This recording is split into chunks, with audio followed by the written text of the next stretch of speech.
Assalamualaikum warahmatullahi wabarakatuh. Perkenalkan, nama saya Firmatika, kelas 1B jurusan Teknologi Laboratorium Medik di Universitas Abdurrahman Pekanbaru Riau. Nah, di sini saya akan menjelaskan materi tentang kewarganegaraan yang berjudul Nilai dan Norma Konstitusional Undang-Undang Dasar Negara Republik Indonesia 1945 dan konstitusionalitas ketentuan perundang-undangan di bawah Undang-Undang Dasar.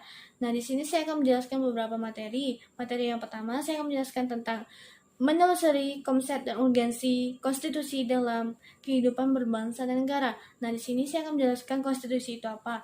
Konstitusi itu adalah seperangkat aturan atau hukum yang berisi ketentuan tentang bagaimana pemerintah diatur dan dijalankan. Nah, yang kedua, saya akan menjelaskan tentang fungsi dari konstitusi. Yang pertama, landasan konstitusionalisme.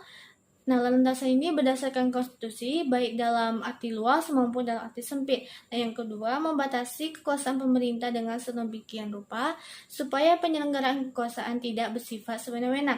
Nah, yang ketiga, membatasi dan mengendalikan kekuasaan dalam penguasa agar dalam menjalankan kekuasaan tidak sewenang-wenang terhadap rakyatnya. Sebelum saya melanjutkan materi selanjutnya, saya akan menjelaskan terlebih dahulu apa itu konstitusi arti sempit dan apa itu konstitusi arti luas. Nah, konstitusi arti sempit itu ialah suatu dokumen atau seperangkat dokumen yang berisi aturan-aturan dasar untuk menyelenggarakan negara.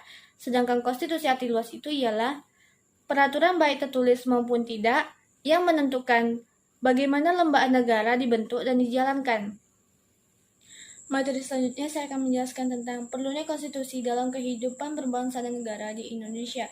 Nah, apa saja peran konstitusi dalam kehidupan berbangsa dan negara di Indonesia? Nah, di sini saya akan menjelaskan satu persatu. Yang pertama, konstitusi berperan sebagai dasar pembentuk negara. Yang kedua, konstitusi berperan sebagai perekat bangsa. Yang ketiga, konstitusi berperan sebagai hukum dasar. Yang keempat, konstitusi berperan sebagai hukum yang paling tinggi. Yang kelima, konstitusi berperan sebagai perangkat kehidupan demokratis.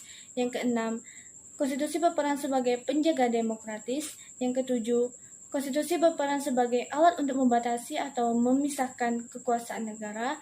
Yang kedelapan, konstitusi berperan sebagai pelindung HAM dan hak warga negara. Nah, materi selanjutnya menggali sumber historis, sosiologis, dan politik tentang konstitusi dalam kehidupan berbangsa dan negara di Indonesia. Nah, ini tercantum dalam Undang-Undang Dasar Negara Republik Indonesia 1945 pada pasal 7 yang berbunyi, Presiden dan Wakil Presiden memegang masa jabatan selama 5 tahun dan sesudahnya dapat dipilih kembali dalam jabatan yang sama, hanya 1 kali masa jabatan. Hal-hal yang dimuat dalam konstitusi atau undang-undang dasar. Nah, hal apa saja yang dimuat dalam konstitusi atau undang-undang dasar? Yang pertama, organisasi negara. Yang kedua, hak asasi manusia. Yang ketiga, prosedur mengubah undang-undang dasar. Yang keempat, ada kalanya memuat larangan untuk mengubah sifat tertentu dari undang-undang dasar. Yang kelima, memuat cita-cita rakyat dan asas-asas ideologi negara. Materi selanjutnya adalah membangun argumen tentang dinamika dan tentang konstitusi dalam kehidupan berbangsa dan negara di Indonesia. Nah, di sini saya akan menjelaskan tentang dinamika konstitusi.